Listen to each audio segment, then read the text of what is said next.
Before we go for the upcoming parts on this series of controversy between the nations, right from the dawn of civilization which ignites wars, at different times at the cost of the lives of innocent citizens, and squandering huge national wealth, we desire to go through various deliberations of politicians, historians and philosophers all over the world. The use of the term primitive makes reference to the underdeveloped mode of production, the way in which we produce the resources needed to sustain and reproduce ourselves. The use of the word communism makes reference to the advanced relation of production, the way in which we distribute and allocate these resources. Although the way in which we produced resources was primitive, because we didn't yet have advanced tools and machinery, the way in which we distributed resources was advanced, because everything was commonly owned and based on egalitarian social relations. Full communism, which we'll review in a future video, is based upon both an advanced mode and relation of production. Under primitive communism, humans procured the resources needed for their survival by collectively hunting and gathering. These resources were then shared with all members of their collective based on their individual needs. What was produced was immediately consumed. The few items that existed for extended periods of time, such as hunting tools and housing, were owned communally. While personal property did exist under primitive communism, private property did not. Personal property includes objects that are movable and intended for direct personal use. Private property includes objects that are unmovable and intended for the generation of more wealth, without the owner having to perform labor. Because private property didn't exist, economic disparity also didn't exist. And because economic disparity didn't exist, classes didn't exist. As Frederick Engels explains in The Origin of the Family, Private Property, and the State, social disparities between man and woman also didn't exist. However, with the rise of the Neolithic Revolution, during which farming and animal herding came about, social classes began to form, and primitive communism came to an end, eventually leading to slave society. This is primitive communism. The main topics that we will deal with are socialism versus communism, what is the role of money, are there classes in socialism, the transitional period, the Paris Commune, and was Marx a centralist or a decentralist, Lassalleanism, socialism in one country and the international revolution, and finally, the socialist state. Alright, let's get to it. Hello comrades, it's the Finnish Bolshevik. This time we're gonna be taking a look at a video by Cock Philosophy called Marx Was Not a Quote-Unquote Statist. Every now and then you see people who try to reinterpret Marx. They'll read Marx and then they'll say, oh well, this is what Marx said, but it's not actually what he said. Or everything you know about Marx is wrong, and in reality, Marx meant something completely different than what people think. And this video is about if Marx was a statist, so if Marx wanted a state. But it's a little bit of a strange question, because if somebody is an anti-statist, then that means that they want the state to go away. If they're a statist, that means that they support a state. But Marxism is a little different, because Marxism sees the state as a historical phenomena, like the state arises because there are conditions that give rise to it. There's a reason why the state exists, but the state will not exist for all time. It's a temporary historical phenomena. So, if somebody asks me, is Marx a statist? Well, I mean, not really, but I also wouldn't call him an anti-statist. Both of those are very misleading. I suppose in the grand scheme of things, Marx would be against the state. But then again, in most of these statist versus anti-statist debates, Marx ended up on the statist side. So I think the whole question is misleading, but let's just take a look at the video and then we'll talk about the details. The lower and higher stage, socialism and communism. There is a very common assumption propagated all over the political spectrum, both by Marxists and anti-Marxists, that for Marx, socialism is about state control, or at the very least presupposes state control. And this isn't that surprising. After all, in the Communist Manifesto, the most widely read Marx and Engels text, Marx lists 10 measures to be done immediately after the working class seizes state power, and these involve massive nationalization and strict centralization. Obviously, this can't be done without the heavy involvement of a state. But before we tackle this, let's rewind a little bit back for the beginners, and start with what at least most Marxists already agree on. For Marx, the state is something that must eventually be abolished. After all, communism is a classless, moneyless, and stateless society.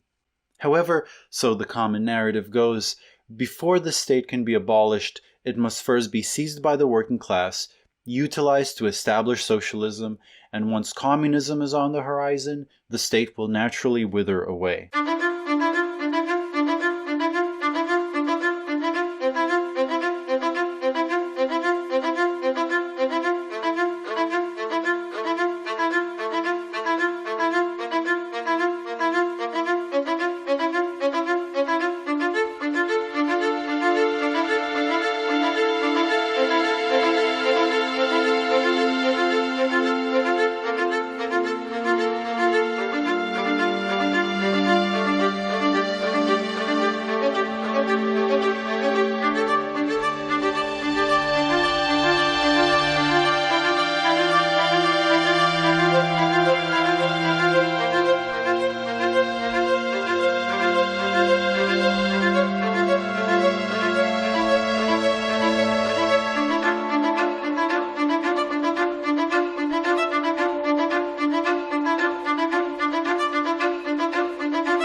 Technically, the workers should overthrow and destroy the bourgeois state and replace it with their own state, not simply recreate a bourgeois state.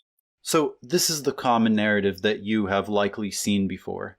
First, you have capitalism, markets, the state, classes, all that. Then, socialism emerges when workers take power. Under socialism, you still have the state and classes, but with the working class, rather than the capitalist class, being in power. In socialism, the capitalist class wouldn't really exist, at least not in the way that we usually think of a capitalist class. You might have people who are illegally working in the black market trying to be capitalists. You might have people who want to become capitalist or wish they could be capitalist. And you might have capitalists in surrounding countries, foreign capitalists. But you wouldn't really have a capitalist class existing and doing capitalist things in a socialist country. Finally, once the bourgeoisie have been defeated, classes, money, and the state will finally disappear, and we have communism. This is an extremely common narrative, but it is not Marx's narrative. I would argue that it is more or less Marx's narrative, but I suppose we'll get into the specifics later.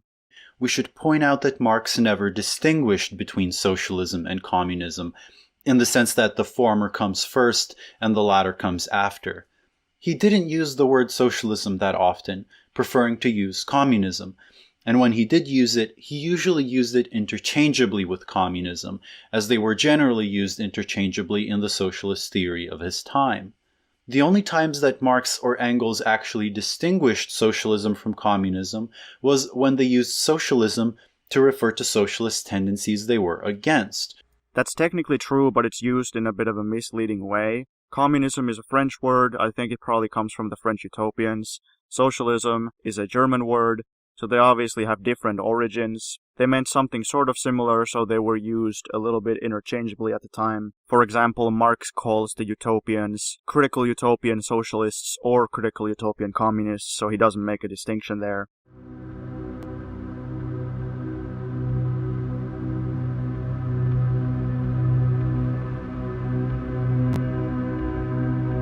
Through the years 1845 and 1846, Marx and Engels would write a set of manuscripts. These manuscripts would later become the German ideology. This manuscript would end up becoming arguably the very first real concrete Marxist work. At the time of writing, Europe was undergoing some extremely radical shifts, with the German revolutions of 1848 and 1849 truly materializing. Yet, just years prior, emerging was another revolution, a revolution within the framework of philosophy and theory.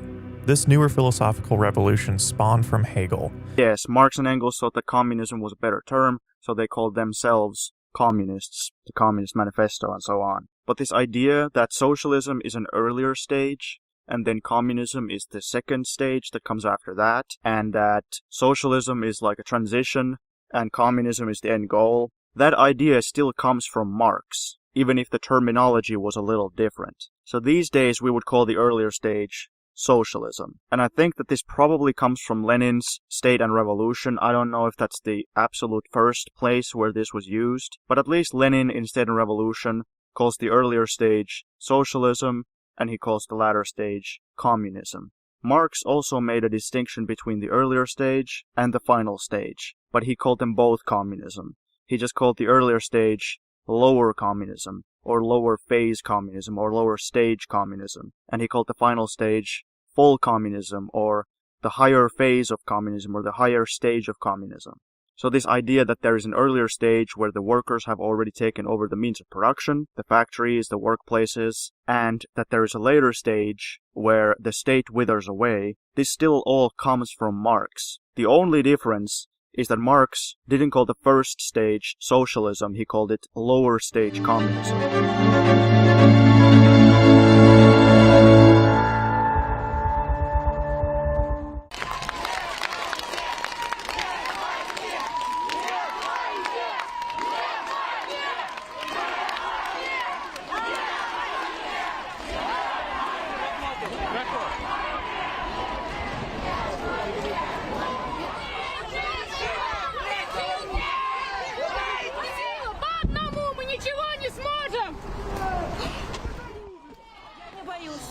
Я уже ничего не боюсь.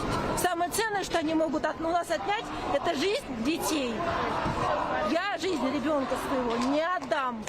Бояться нужно было раньше. Все уже худшее произошло, но только хуже еще.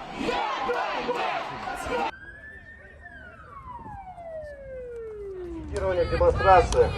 Требуем прекратить противоправные действия. В противном случае вы будете привлечены к ответственности. Помоги! Как сказала Наталья Витальевна. Нет мобилизации!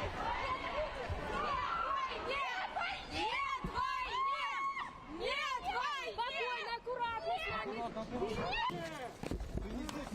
Води его, води отсюда!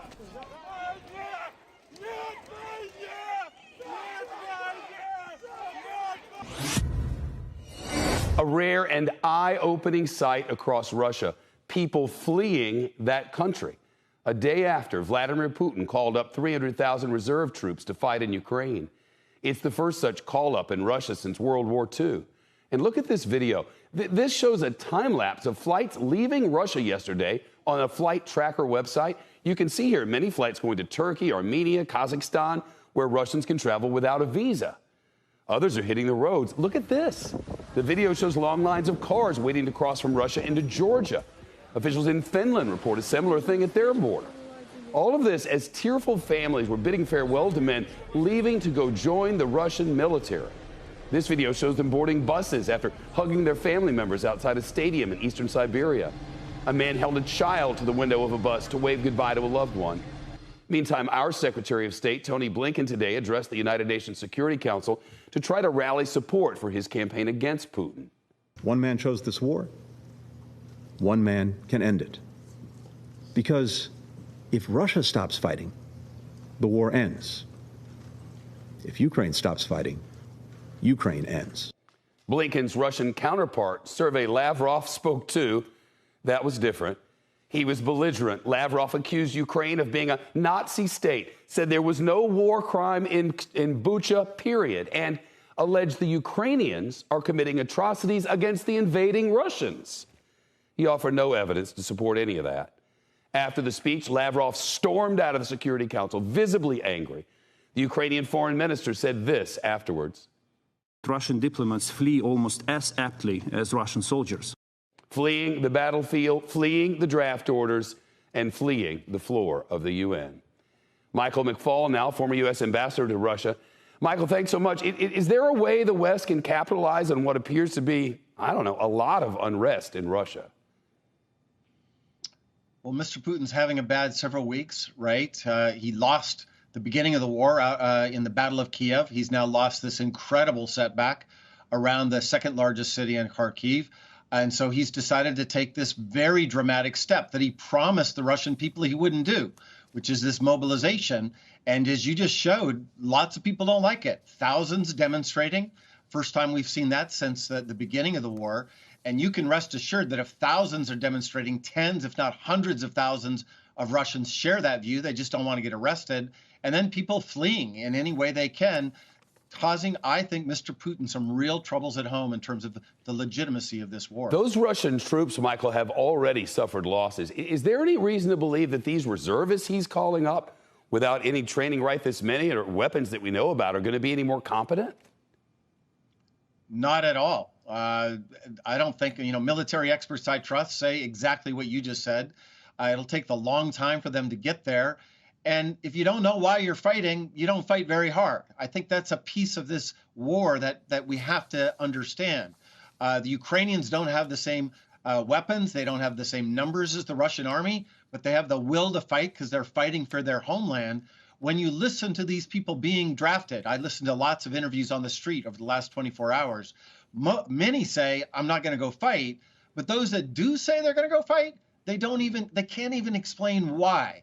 And that uncertainty about what is this senseless war about, I think, is a huge problem for Vladimir Putin. We can see dots to connect them is a fool's errand. I get it.